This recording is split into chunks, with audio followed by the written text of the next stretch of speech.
Este cuarto panel pretende analizar con la voz de los que nos acompañarán los latinos en Estados Unidos, migración, integración e impacto, para lo cual llamo al escenario a Diego Area, presidente y CEO de Global Americans, Elora Mukherjee, profesora clínica Jerome Greene de Derecho de la Facultad de Derecho de la Columbia Law School University, y a Eduardo Gamarra, profesor de Ciencias Políticas y Relaciones Internacionales en Florida International University. Cuando quieran. Bueno, muchísimas gracias, Gustavo. Nos encontramos otra vez. Excelente tus moderaciones. Muchísimas gracias también al presidente Fernández y a Funglode por la invitación, and congratulations for such an amazing conversation, enriching conversation about the future of our region. Our goal here today is kick it out of the park, so we get invited to next year's Global Forum again, so let's do it. I just want to start by sharing something. When I first arrived to the United States from Caracas, I understand something very simple, but very powerful as well. This is the country of the opportunities. Here, if you can dream it, you can do it.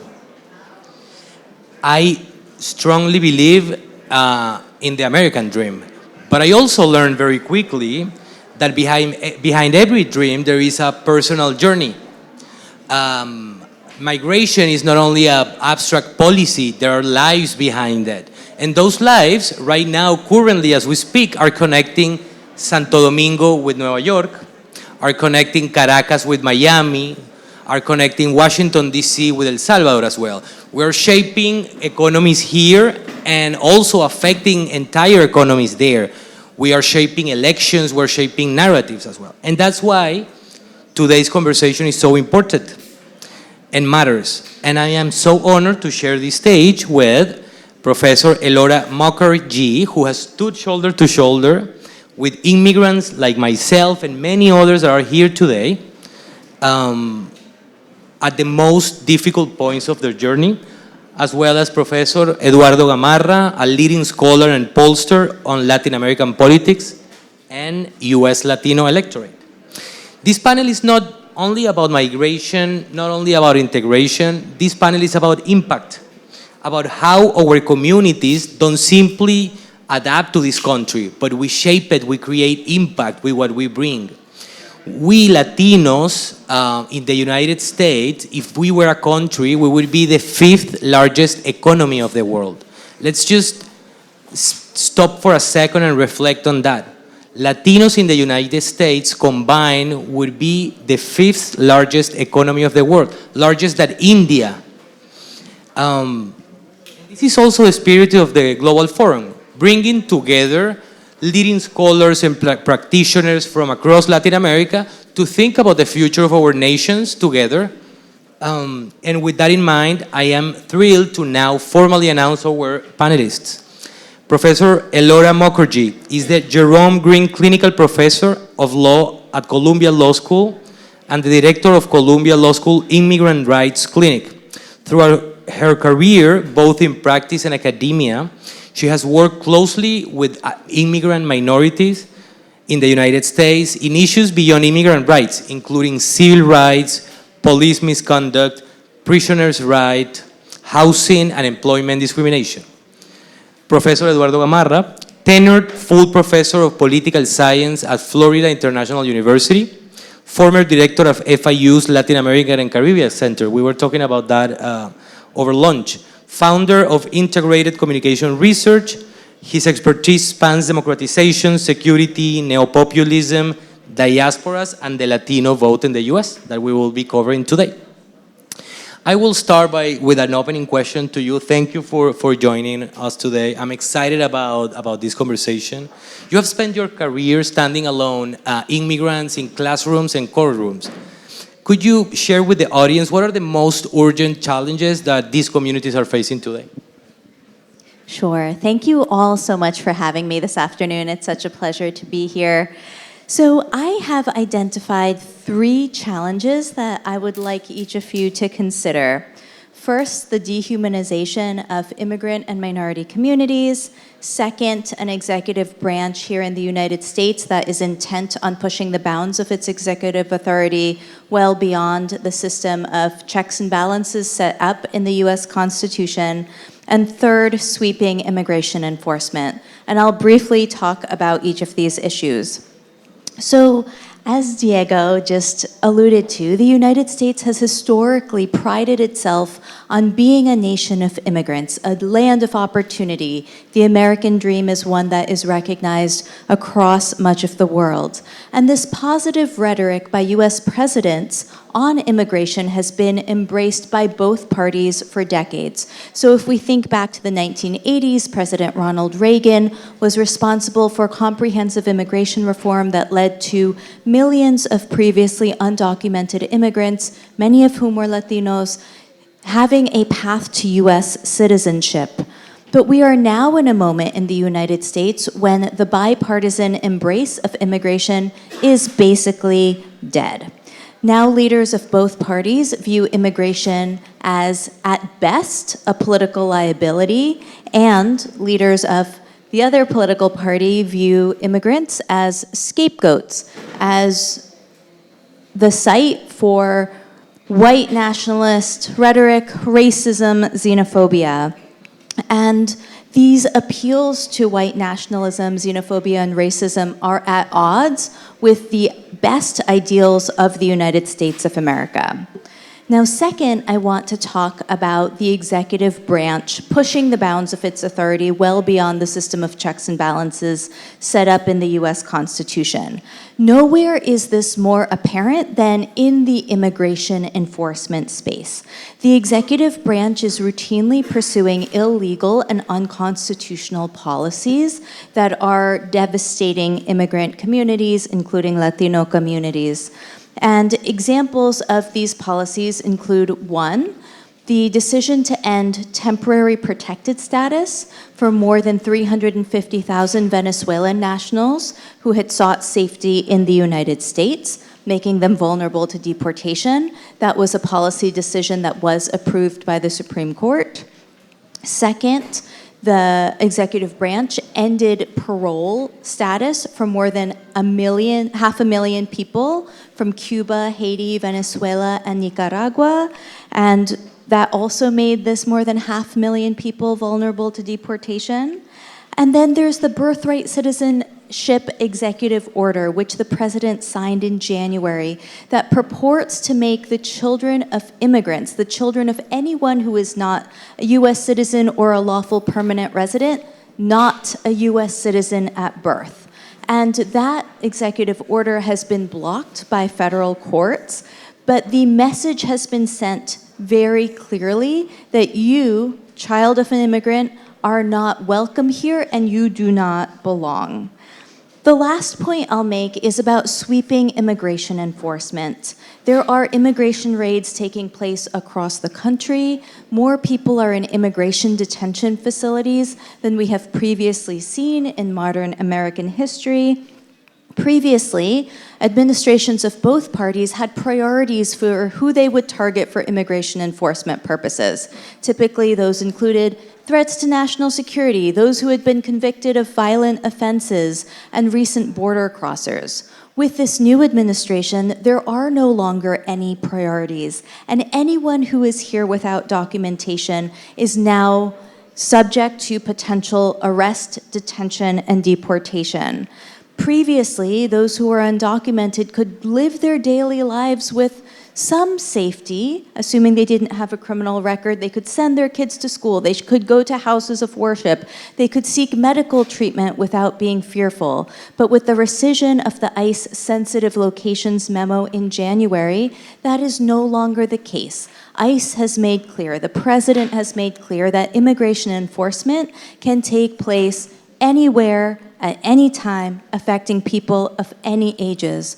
Right now, I'm representing children and families who are facing immigration enforcement actions, and my youngest client is 2 years old and has been in detention for nearly 2 months. And this is just one example of many, many I could give, but at this point, I'll turn it over to my co-panelists.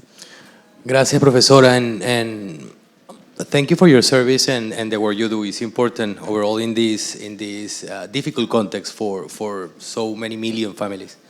And with that context, we have been listening in the previous panel in different conversations that the Latino electorate is called to be that check during the midterm elections. But I want to turn over to the data. What is the data telling us, Professor Gamarra? Please. Yeah, thank you very much. It's a privilege to be here. Thank you, President Fernandez, for inviting me again, and wonderful to join you on this panel. Look, I'd like to be an optimist, and I think that to a certain extent the previous panel left us with a dose of optimism. But I happen to live in Miami, Florida, and there's ample room for pessimism in a sense, because I think there's a moment right now where we're seeing trends in directions that might seem positive on a very, let's call it a trickling basis. Democrats are picking up seats around the country. We're beginning to see some reason to be optimistic in certain places. However, I think in large measure what the data are telling us is that, and the congressman said this very clearly, Latinos are increasingly becoming like the rest of the population. That's point number one. And if we're speaking as Latinos as in a general sense. So what the data tells us is that their main concerns continue to be economic, right? And in this context, it's quite interesting, but they're still relatively optimistic in general about the course of the economy, right? And that's number one. Now, number two, and this is really very important to say, that, and as pollsters, we have this real challenge to always succumb to the idea that you can draw a national sample of 1,200 or 1,500 or what have you, and make these broad generalizations about how the electorate in general behaves. The reality is that the Latino vote has become extraordinarily complex to understand.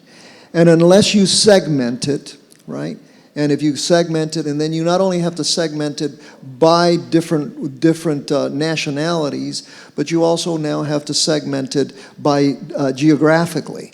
It's not the same to talk about Florida as it is about Texas, for example, and even within Texas, you have to talk about different areas in that state to see how Latinos are trending. Now, having said that, for example, I just have one basic and I think important story in terms of where the Latino vote might be going with a segment which is an important one, and it happens to be your nationality. Venezuelans, as you know, are an important component of the Venezuelan electorate now, right? There are somewhere between 100 and 150,000 Venezuelans eligible to vote, right? In a swing state, which it was, they were significant, they were important, right? Florida is no longer a swing state, okay? Now, why do I bring them up? Because 60% of Venezuelans voted for Donald Trump in 2024, all right? We conducted a survey in May, sort of trying to measure buyer's remorse, right? To what extent are Venezuelans being affected by the kinds of trends that you have talked about? Specifically the fact that not only were they the great beneficiaries of TPS, right? 600,000, in fact, received TPS, but also another 200,000 or so received the humanitarian parole and the other kinds of paroles. And yet, all of a sudden, in a full sweep, that was taken away. But here's a very important thing to understand that I saw, and I'm looking at this very clearly, and I think this is probably part of a general trend. Those who are citizens, right, people who have achieved citizenship, are now distancing themselves from those people who are coming in. And you see it very clearly among Cubans as well, right? And in other words, it's sort of this old story about, well, the last person on the boat, please pull up the ladder, right? But it's, for example, among those who voted for Donald Trump among Venezuelans, 71% of those who voted for Donald Trump and did not have a relative with TPS, right, remained very firmly committed to Donald Trump, right? And this is really an important thing. In other words, becoming a citizen and becoming mainstream leads you to be more conservative across a whole range of issues. And that, I think, is something that we need to observe much more clearly. And then I'll end on this. Yes, the vote tends to be cyclical. We've also measured that, right? Cuban Americans, during the Obama era, for example, we were predicting that less than 50% would be Republicans after the Obama era. Well, today they're back up to 70%. But with Venezuelans now, and we're in the field with this poll right now, what we're beginning to see is the buyer's remorse of May appears now to be swinging back in favor of the Republican Party, largely because of the promise that the fleet in the Caribbean is going to end the Maduro regime. Okay, so let me leave it at that. Thank you, Professor. And I think that beyond the data, looking at what can we do with that data to close that gap of Latino migrants that are here in the U.S. with their home countries, is creating more avenues, more bridges of communication, creating connections among us, because definitely there is a divide that not only the data is showing, but the reality also. So going back to the reality of those who recently come to this country seeking refuge or a better life, talk to us, please, Professor, about integration. Housing, schools, jobs. What are the biggest barriers we are facing right now? All of those issues are really big barriers. So I'm on the board of the Asylum Seeker Advocacy Project, which is the largest membership-based organization of asylum seekers in the country. We represent more than 1 million asylum seekers and their families. And as part of our work, every year we survey asylum seekers across the country about what are their priorities, what are their needs, what do they wish they could change about the U.S. immigration system. And very consistently over the last decade, one answer has been the most popular by a lot. And asylum seekers tell us that they wish that the United States would change the rules around work permits. Right now, when an asylum seeker comes to the United States, they're not immediately eligible for lawful work authorization. First, they need to navigate the difficult process of figuring out how to submit an asylum application. And after that, they need to wait another 6 months before they can first become eligible for a work permit. So what this means for many individuals and families is they're in the United States easily for a year, or for some families, for some individuals, much longer, without having a way to work lawfully in the United States. So the most important request that asylum seekers have been making to enhance their ability to integrate in the United States is faster access to work authorization. Asylum seekers do not want to rely on public handouts. They don't want to rely on family members. They want to rely on themselves, and that is very difficult to do without lawful work authorization. Thank you, Professor. I want to now come to the U.S. and talk about diasporas. And we have here a lot of Dominicans, and that's a great example of a good model of engagement between the diasporas and home countries. You have researched diasporas for a long time. I would like to ask you, where do you see the biggest opportunities to translate that potential power into actionable policies? The potential power of diasporas in the United States to unlock integration with home countries.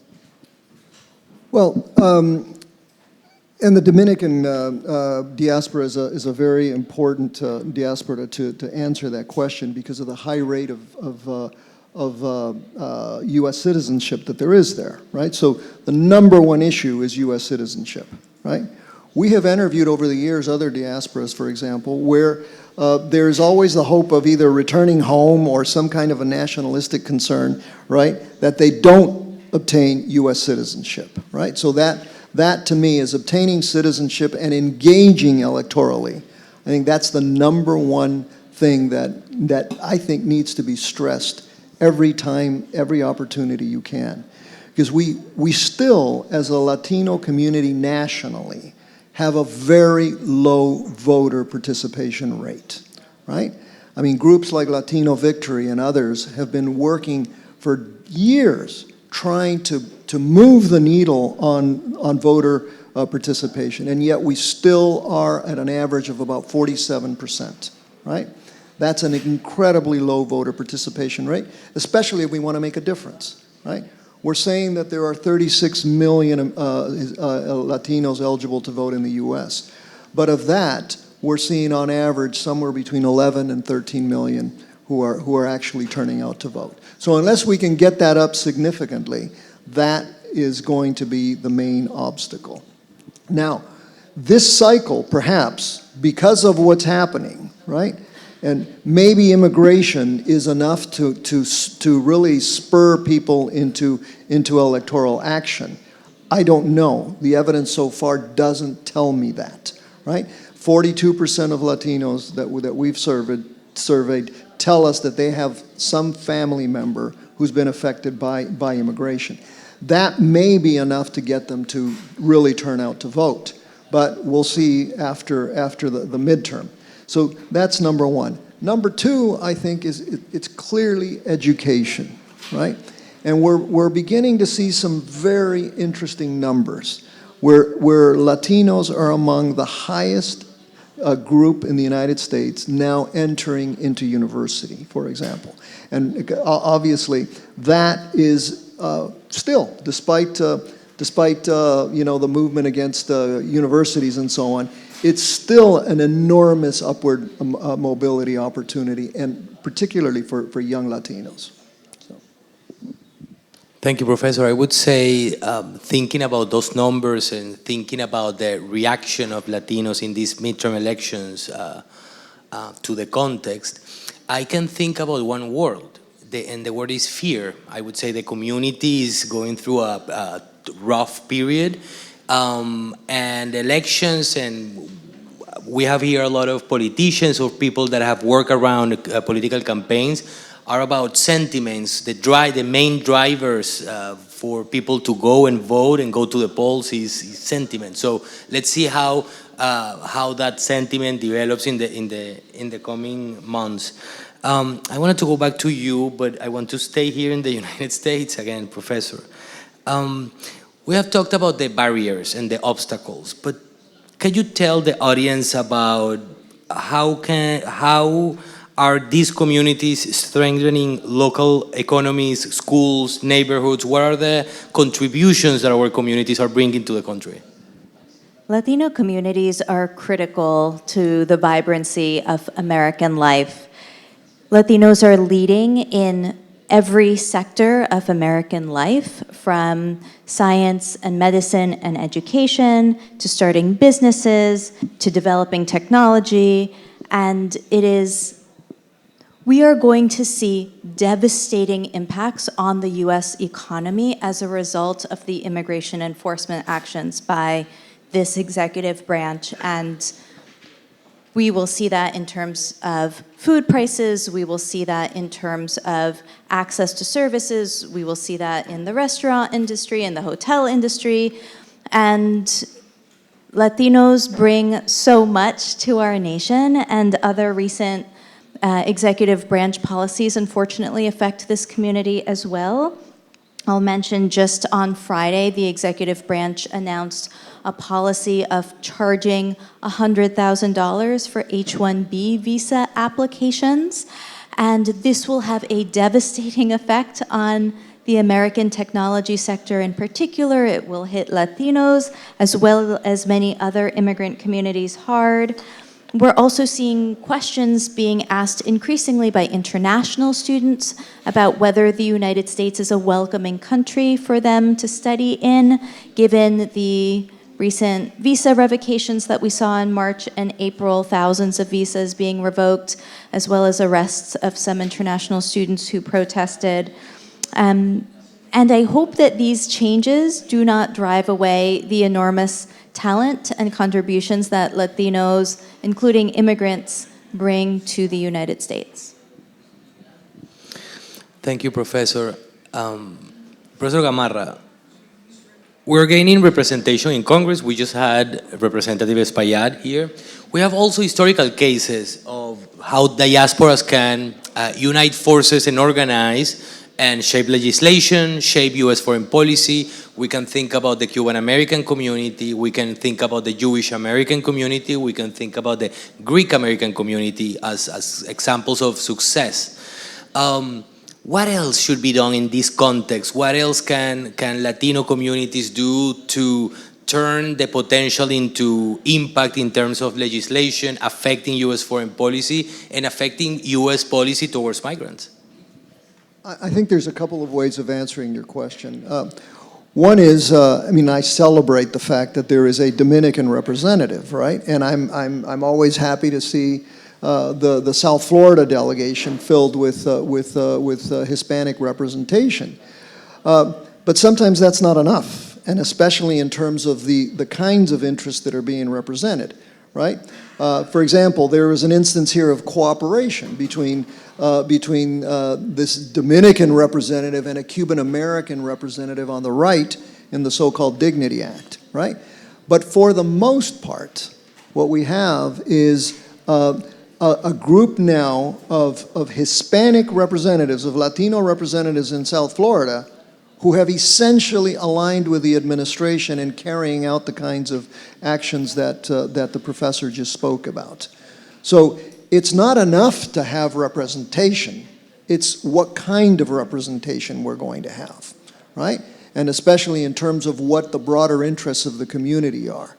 And so here you have a lot of political expediency that relates to some of the people we have in major roles in Congress and in the administration versus what the interests of the community are, right? And this is creating some tension, right?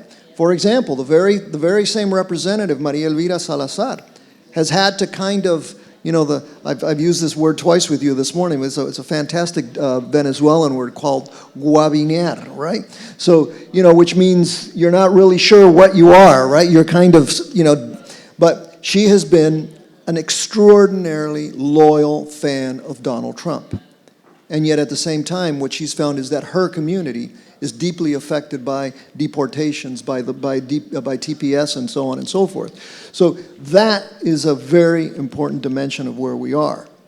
Now, going back to what I said earlier, it's key to identify qualified people to run for office and to be absolutely linked to our communities, right?